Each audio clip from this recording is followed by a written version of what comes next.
1938 is really the year that William Cooper fully blossomed at the age of 78.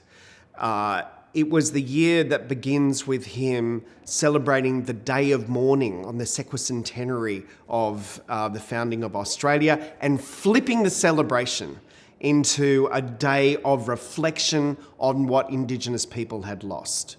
As he's organising the Day of Mourning, he's writing to the churches across Australia, asking them to set aside the Sunday before Australia Day as a day of prayer for Indigenous people, to pray for their welfare, for the gospel and for justice, and to preach sermons. This is the banging of the village drum across Australia. Then at the other end of 1938, we find William Cooper drawing together his Australian Aborigines League and setting off on a walk from Footscray to 419 Collins Street in the city. I've done this walk. 10 kilometres is hard on the knees when you're my age. I hate to think what it's like when you're 78.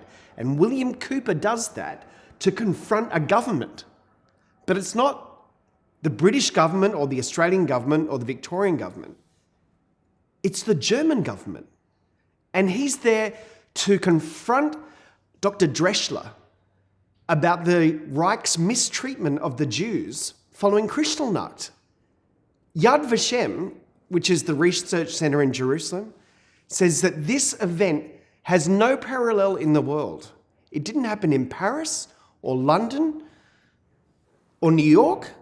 It happened in Melbourne, led by people who, in one respect, weren't even citizens in their own country.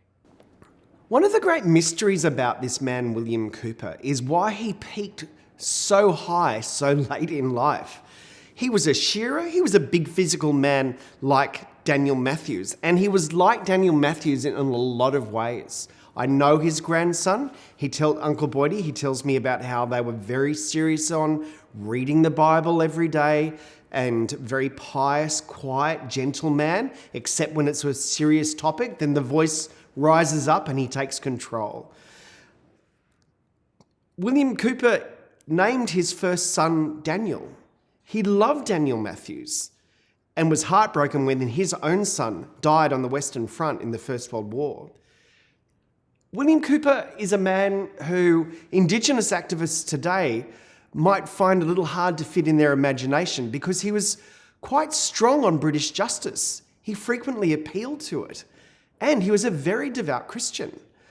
But he used the Christian concepts in his day to activate and energise his justice movement. He very much saw himself as like the people of Israel, their land of milk and honey taken from them, and that if they trust in this God of Abraham, Isaac and Jacob, that it will be returned. I went to a meeting recently in Melbourne at a synagogue. They called him the Aboriginal Moses, and in many ways he was.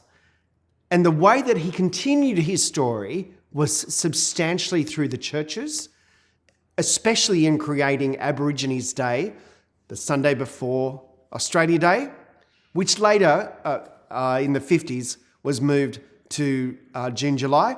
So we actually still celebrate that day he set up today, only we call it NAIDOC, named for the National Aborigines Islanders Day Organising Committee.